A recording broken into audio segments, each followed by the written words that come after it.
जो impure material है जिसे हम एक्सट्रिंसिक सेमीकंडक्टर मटेरियल भी कहते हैं, यानी पी टाइप और एन टाइप, ये कंडक्ट करते हैं। लेकिन ये किसी भी डायरेक्शन में करंट को फ्लो करा सकते हैं, लेकिन जो डायोड है वो सिर्फ एक ही डायरेक्शन में करंट को फ्लो कराता है। तो वो ऐसा कैसे कर पाता है? उसके लिए हम क्या करते हैं, दोनों ही तरीके के मटेरियल लेते हैं। एक पी टाइप सेमीकंडक्टर मटेरियल ले लेते हैं और एक एन टाइप सेमीकंडक्टर मटेरियल ले लेते हैं, और इन दोनों को कुछ स्पेशल फैब्रिकेशन टेक्निक को यूज़ करके ज्वाइन कर देते हैं।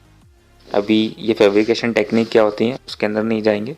जब हम इन दोनों मटेरियल को ज्वाइन कर देते हैं और हम क्या करते हैं, मेटेलिक टर्मिनल्स कनेक्ट कर देते हैं पी टाइप से और एन टाइप से। अब ये बन गया हमारा डायोड। तो जब हम पी टाइप और एन टाइप मटेरियल को आपस में ज्वाइन करते हैं तब क्या होता है, जैसा कि हम देख सकते हैं इस मटेरियल में ज़्यादातर होल्स हैं। इसी तरीके से एन टाइप मटेरियल में हम जानते हैं कि बहुत सारे फ्री इलेक्ट्रॉन्स होते हैं। अब क्या होगा, यहाँ पर चार्ज का सेपरेशन हो गया, एक तरफ पॉजिटिव चार्ज इकट्ठा है, दूसरी तरफ नेगेटिव चार्ज इकट्ठा है। यहाँ से जो मटेरियल ज्वाइन होता है इस लाइन को हम बोलते हैं जंक्शन। अब हम देख सकते हैं जंक्शन के एक तरफ पॉजिटिव चार्ज ज़्यादा है और दूसरी तरफ नेगेटिव चार्ज ज़्यादा है। अब क्या होगा, ये जो होल्स हैं ये इस एन टाइप मटेरियल की तरफ अट्रैक्ट होंगे। अब सारे के सारे होल्स तो इस तरफ नहीं आ सकते, लेकिन जो होल्स जंक्शन के करीब हैं ये इस एन टाइप मटेरियल के इन्फ्लुएंस में आ जाते हैं और ये खींच लिए जाते हैं एन टाइप मटेरियल की तरफ। तो ये होल्स एन टाइप मटेरियल में एंटर कर जाते हैं। इसी तरीके से क्या होगा, ये जो जंक्शन के करीब एन टाइप मटेरियल में जो इलेक्ट्रॉन्स है वो पी टाइप मटेरियल की तरफ अट्रैक्ट होंगे और पी टाइप रीजन द्वारा खींच लिए जाएंगे पास के जो इलेक्ट्रॉन्स हैं। और इवन जंक्शन के पास में ये जो इफ़ेक्ट है इतना ज़्यादा होगा कि जो जंक्शन के पास में जो एटम्स हैं उनसे भी इलेक्ट्रॉन खींच लिए जाएंगे। तो वो जो एटम्स हैं वो क्योंकि उनसे इलेक्ट्रॉन्स ले लिए जाते हैं तो फिर वो कन्वर्ट हो जाएंगे पॉजिटिव आयंस में। इसी तरीके से पी टाइप मटेरियल में भी सेम चीज़ होगी। और यहाँ पर जो एटम्स हैं इनसे भी जब होल्स को ले लिया जाएगा, यानी पॉजिटिव चार्ज को इनसे ले लिया जाएगा, तो ये सारे एटम्स कन्वर्ट हो जाएंगे नेगेटिव आयन में। एक्चुअली में क्या हो रहा है, होल्स नहीं खींचे जा रहे हैं, इलेक्ट्रॉन्स उनकी जगह आकर ले रहे हैं। इलेक्ट्रॉन्स जो होल है उसकी जगह इलेक्ट्रॉन ने आके ऑक्यूपाई कर ली और भी इलेक्ट्रॉन्स उस एटम में जाकर जुड़ जाएंगे, तो वो जो एटम है वो नेगेटिवली चार्ज पार्टिकल हो जाएगा। तो इस तरीके से क्या होगा कि जो जंक्शन का पास का रीजन है पी टाइप मटेरियल में नेगेटिव आयंस इकट्ठे हो जाएंगे और एन टाइप मटेरियल में पॉजिटिव आयंस इकट्ठे हो जाएंगे। तो जैसे जंक्शन के हम दूर दूर जाते जाएंगे फोर्स ऑफ अट्रैक्शन कम होता जाएगा। इससे क्या होगा, जो जंक्शन से दूर जो इलेक्ट्रॉन्स हैं या होल्स हैं वो दूसरे मटेरियल की तरफ अट्रैक्ट नहीं हो पाएंगे। और दूसरा, ये जो पी टाइप मटेरियल है ये अपने अंदर से सारे होल्स को नहीं जाने देगा और जो एन टाइप मटेरियल है ये भी अपने अंदर से सारे इलेक्ट्रॉन्स को दूसरी तरफ नहीं जाने देगा, क्योंकि ये दोनों ही मटेरियल अपना नेचर सस्टेन करने की कोशिश करेंगे, अपना नेचर बनाए रखने की कोशिश करेंगे, क्योंकि इनकी अंदर की संरचना ही ऐसी है। अब जैसा कि मैंने शुरुआत में बताया था, डायोड अपने अंदर से करंट को एक ही डायरेक्शन में फ्लो होने देता है और दूसरे डायरेक्शन में फ्लो नहीं होने देता। यानी जब ये फॉरवर्ड बायास्ड होता है तब ये इलेक्ट्रिसिटी का फ्लो करवाता है, और जब हम इसको रिवर्स बायास कर देते हैं तो ये इलेक्ट्रिसिटी का फ्लो नहीं करवाता, यानी अपने अंदर से करंट को नहीं जाने देता। अब ये फॉरवर्ड बायास्ड और ये रिवर्स बायास क्या है इसको समझ लेते हैं। जब हम डायोड को इस तरीके से कनेक्ट करते हैं, यानी P को नेगेटिव टर्मिनल से कनेक्ट करते हैं और N को पॉजिटिव टर्मिनल से कनेक्ट करते हैं, तब यह जो कंडीशन होती है इस कंडीशन में कहा जाता है कि डायोड जो है वो रिवर्स्ड बायास्ड है। जब हम डायोड को इस तरीके से कनेक्ट करते हैं तो क्या होता है, ये जो पी टाइप मटेरियल्स में ज़्यादातर होल्स हैं ये बैटरी के नेगेटिव टर्मिनल की तरफ अट्रैक्ट होते हैं कुछ होल्स इस नेगेटिव टर्मिनल में एंटर भी कर जाते हैं।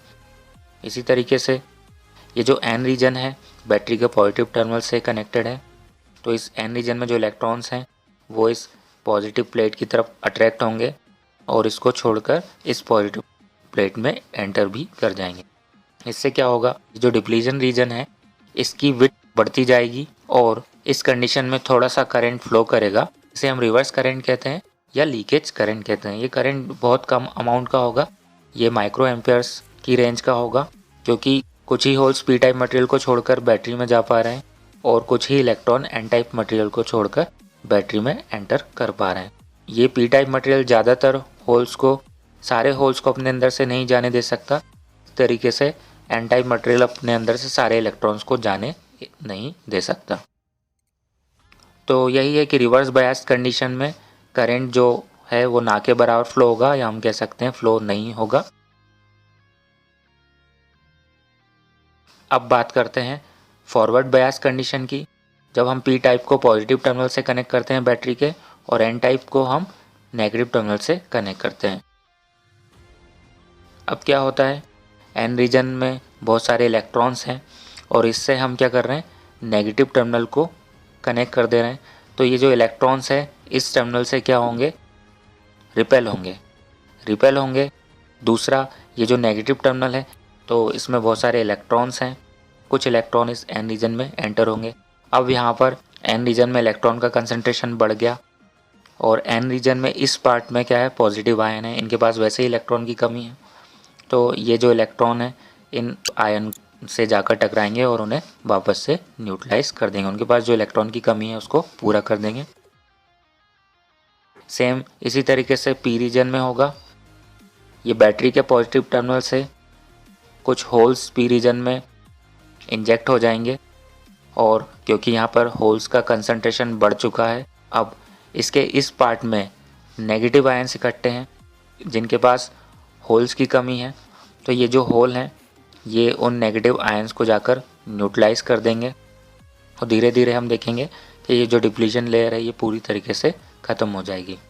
अब ये प्रोसेस आगे यूं ही चलती रहेगी। ये जो बैटरी का नेगेटिव टर्मिनल है एन रीजन को इलेक्ट्रॉन्स देता रहेगा, ये इलेक्ट्रॉन जंक्शन को क्रॉस करने लगेंगे और दूसरी तरफ होल की जगह जाकर ले लेंगे। इसी तरीके से जो पॉजिटिव टर्मिनल है ये पी मटेरियल में होल्स को इंजेक्ट करता रहेगा और अब इस मटेरियल में जो एक्स्ट्रा होल्स हैं एन टाइप मटेरियल से इलेक्ट्रॉन्स आकर उन्हें न्यूट्रलाइज कर देंगे। एक्चुअली में ये जो पॉजिटिव टर्मिनल है या इस पी टाइप मटेरियल में होल्स इंजेक्ट नहीं कर रहा, बल्कि वह इलेक्ट्रॉन्स को इस मटेरियल से खींच रहा है और जब वो इलेक्ट्रॉन्स इस मटेरियल से ले रहा है तो इस मटेरियल में होल्स प्रोड्यूस हो रहे हैं। तो ये प्रोसेस कंटिन्यू चलती रहेगी और यानी फॉरवर्ड बायस की कंडीशन में डायोड में से करंट फ्लो होता रहेगा। तो इसी तरीके से हमने देखा कि डायोड जो है वो एक डायरेक्शन में ही करंट को फ्लो करा रहा है, यानी जब हम डायोड को फॉरवर्ड बायस कर रहे हैं तभी एक करंट को प्रॉपरली फ्लो करा रहा है। इस कंडीशन में जो डायोड में से करंट फ्लो होता है ये मिली एम्पियर्स की रेंज में होता है और रिवर्स बायस की कंडीशन में जो डायोड में से करंट फ्लो होता है वो माइक्रो एम्पियर्स की रेंज में होता है या ना के बराबर होता है। तो क्लियर है, इस तरीके से डायोड वर्क करता है।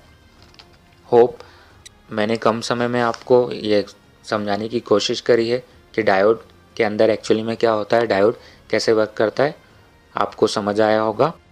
और बस मैं अपने लेक्चर को यहीं ख़त्म करना चाहूँगा। अगर आपको ये वीडियो अच्छा लगा तो प्लीज़ इसको लाइक करना ना भूलें और हमारे चैनल को सब्सक्राइब